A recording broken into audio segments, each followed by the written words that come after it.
Hey everybody, this is a real quick video in case you have a TRIBIT XSound Plus 2 portable wireless Bluetooth speaker and you need to do a hard reset to the factory default settings on it.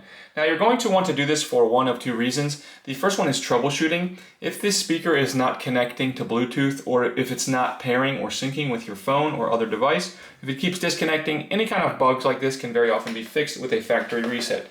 If you've decided to give up on this speaker and get a new one, I'll put a link in the description to a good price on a 5-star rated speaker. But anyways, the second reason you might want to do this is if you are just trying to delete all the pairing history because you want to set this speaker up like it's a brand new speaker. This factory reset will wipe all of the pairing history off of it, and it's very easy to do. All we need to do is find this minus button and the plus button, or the volume down and the volume up buttons, whatever you want to call them.